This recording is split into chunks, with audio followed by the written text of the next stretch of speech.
Actions of campus police at the University of Utah are under scrutiny today after the shooting death of a student athlete. Police say the 21-year-old Lauren McCluskey was gunned down Monday night by her former boyfriend, 37-year-old Melvin Rowland, who later killed himself.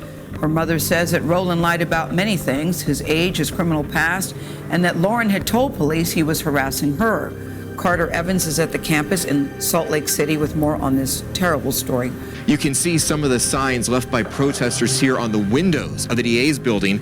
Tomorrow marks 2 years since Lauren McCluskey was murdered by a man she dated. For the students who were out here, the pain of that night won't go away, and decisions like the one made last week just make that wound even deeper. The story begins in Pullman, Washington. Lauren was just athletic from the very beginning. She could climb trees at 2 years old, and she had no fear. Lauren was a fun-loving, sweet-natured kid. She was a bit shy at times, but where she really came alive was in sports, particularly track and field, and she didn't just love it, she was actually really good at it. During a junior Olympics competition that she participated in when she was just 8 years old, she broke not just one record but 3, and her dedication, her passion, and her success for track just really continued into her teenage years. She would take her extra time to volunteer for the Humane Society since she absolutely loved animals, and her favorite animal of all time was a cat.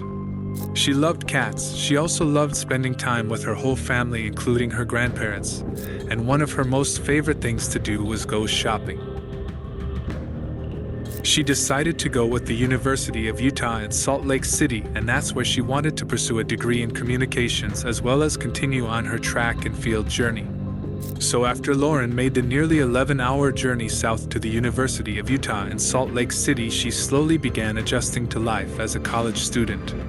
She felt a little bit intimidated by the other girls on the track team, but she continued to do her best and really just focused on her studies. Initially, she remained a little bit shy and kind of even on the introverted side a little bit, but she did have a good friend named Alex Mumphrey who was also her roommate. Lauren decided to go downtown Salt Lake City for a fun night out with her roommate Alex. They eventually decided to go to a popular local bar called the London Bell, and just as Lauren and her roommate approached the front door, they were met with a tall 28-year-old bouncer named Sean. Just as she approached to leave, she headed up to Sean and gave him a napkin with her phone number written down. Sean messaged her the very next day, and soon after they both planned their first date to go rock climbing. When Lauren arrived, she received a bouquet of roses and then was treated to dinner afterward. After their date, Lauren called her mother pretty much immediately, and apparently she couldn't stop talking about how handsome he was. As their relationship progressed, Alex began to notice some very concerning signs. This was because Sean began to display some controlling tendencies, this even including Lauren needing to ask permission if she wanted to go out with her friends to a bar.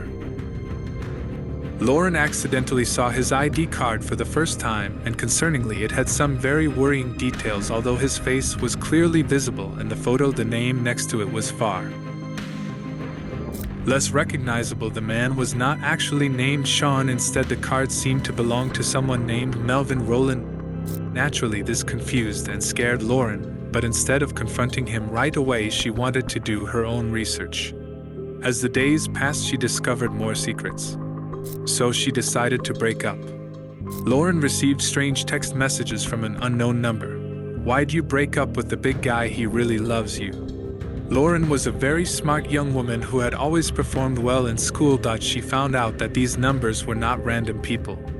Through all of the messages she received over those previous days, she noticed the same spelling errors, distinct word choices, and grammatical mistakes that he would often use on messaging her. Lauren had enough, so she decided to contact university security and report as manipulative messages. She further showed all of the messages that she had, both from Melvin and from the random numbers. University Police and Security, how can I help you? Hi, this is Lauren. I called a few days ago about a situation, and I wanted to kind of give an update. Well, basically, so Did you make a before report? I did not. Okay, so you called a couple days ago about a situation you wanted to follow up on? Well, I guess it's kind of a different situation, but it's related in a way. Okay, But so you didn't make a report. Did you talk to a police officer?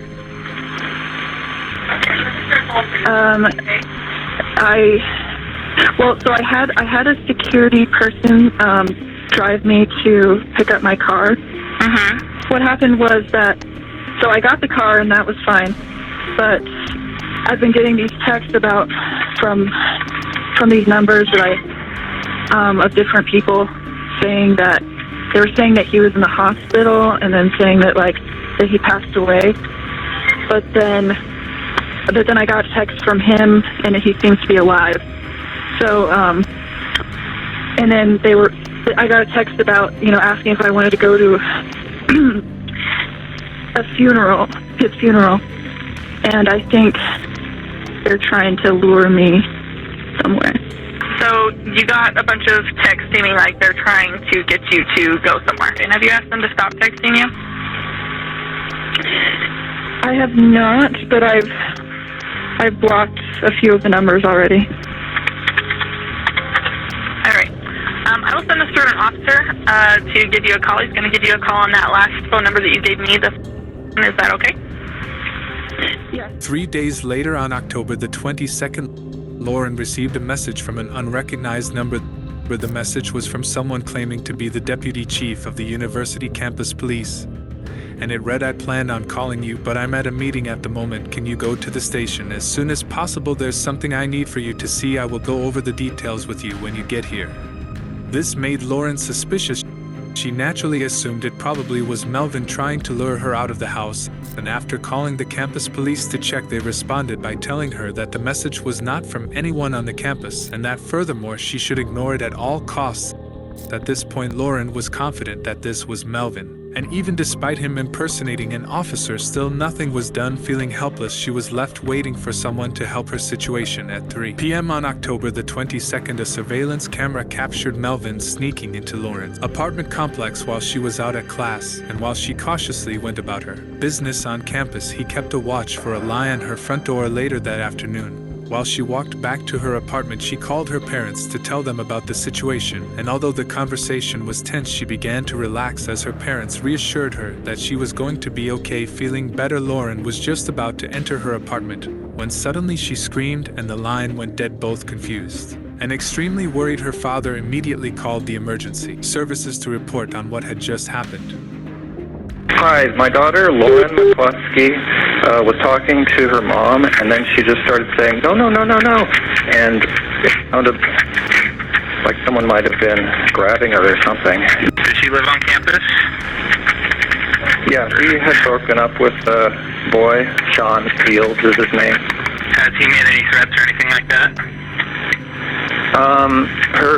His friends were kind of harassing her a little bit. Police were quickly dispatched to the area and quickly noticed that Lauren's backpack and phone were lying on the ground right outside of her apartment complex. Sadly, they were too late. After searching the surrounding area and all unlocked vehicles, a female body was found in the back of one of the cars. Tragically, it did belong to Lauren McCluskey. It was evident from the outset that she had suffered multiple gunshot wounds and was pronounced dead.